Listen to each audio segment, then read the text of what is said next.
کلام الامام رہبر شریعت مجدد دین و ملت بریلی کے تاجدار کرامت کنز الایمان کرامت علم وفات شاہ امام احمد رضا خان فاضل بریلوی رحمۃ اللہ تعالی وہ فرماتے ہیں کہ عرش کی عقل ڈھنگ ہے چرخ میں آسمان ہے سبحان اللہ مراد اب کدھر ہے تیرا مکان ہے کے ساتھ صلی علی نبینا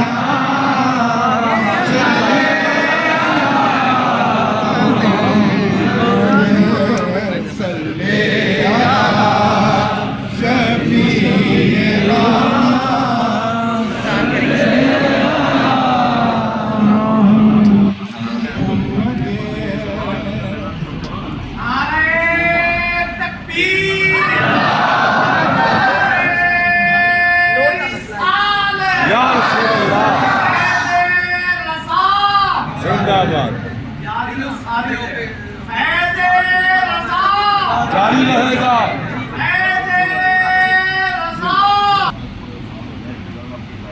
الحمدللہ الذي ابدع الافلاق والارضين والصلاة على من كان نبيا آدم وبين الماء والتين وعلى آله وصحبه أجمعين. أما بعد فأعوذ بالله من الشيطان الرجيم. بسم الله الرحمن الرحيم. ألا إن أولياء الله لا خوف عليهم ولا هم يحزنون. صدق الله العظيم وصدق رسول النبي الكريم ونحن على ذلك لمن الشاهدين والشاكرين والحمد لله رب العالمين. يا رسول الله انظر حالنا، يا حبيب الله اسمع قالنا، إنني في بحر غم مغرق خذ يدي ساحل لنا أشقالنا. حضرات محترم، ہم سب قبلہ صوفی صاحب رحمۃ اللہ تعالی علیہ کے عرس کے لیے آئے ہیں. ہم دعا کرتے ہیں کہ مرشد پاک ہماری حاضری کو قبول عطا فرمائے. آمین. کچھ دن کے لیے میں سوچتا رہا، کچھ لوگ ساؤتھ افریقہ سے آتے ہیں جہاز کے ساتھ، بہترین اے سی لگی ہوئے ہیں. کچھ لوگ یو کے سے آتے ہیں، امریکہ سے آتے ہیں، موزمبیق سے آتے ہیں. کچھ لوگ لاہور سے آتے ہیں، کراچی سے آتے ہیں اور قریب قریب جگہ سے آتے ہیں، ہے نا؟ ایسا تو ہے. تو ابھی گرمی موسم ہے، ہم کہتے ہیں کہ بنا اے سی تو مشکل ہوگا جانے کے لیے. اے سی ہونا ضروری ہے، لیکن اللہ اکبر، وہ دور کی یاد آتے ہیں جہاں مرشد کریم مروڑا شریف سے پیر کندھاری تک کے پاس جاتے تھے، اور وہ بھی بائی فٹ. آپ حضرات سوچئے اس زمانے کس طرح کا، جہاں حضور قبلہ صوفی صاحب رحمت اللہ تعالی علیہ جاتا، راستے میں زبردست گرمی، زبردست گرمی، دور ہر چاروں طرف، کبھی ربڑ کے اندر بھی جانا پڑا.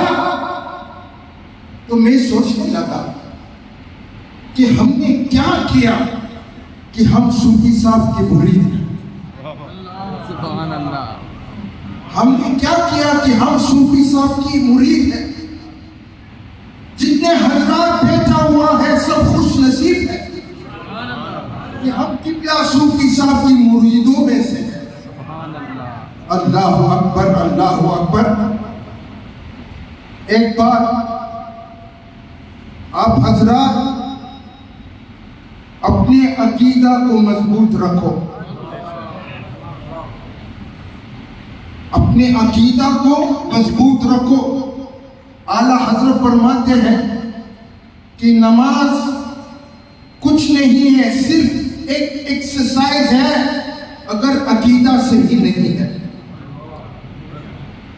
اس لیے بار بار علماء اکرام فرماتے ہیں کہ ہر جلسے میں نہ جایا کرو، پہلا دیکھنا چاہیے کہ مقرر کون ہے، تکبیر نبی اور فتح نبی۔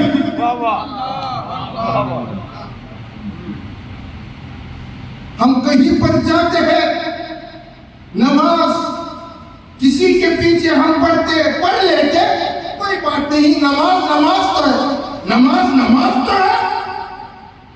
نوٹ کرو،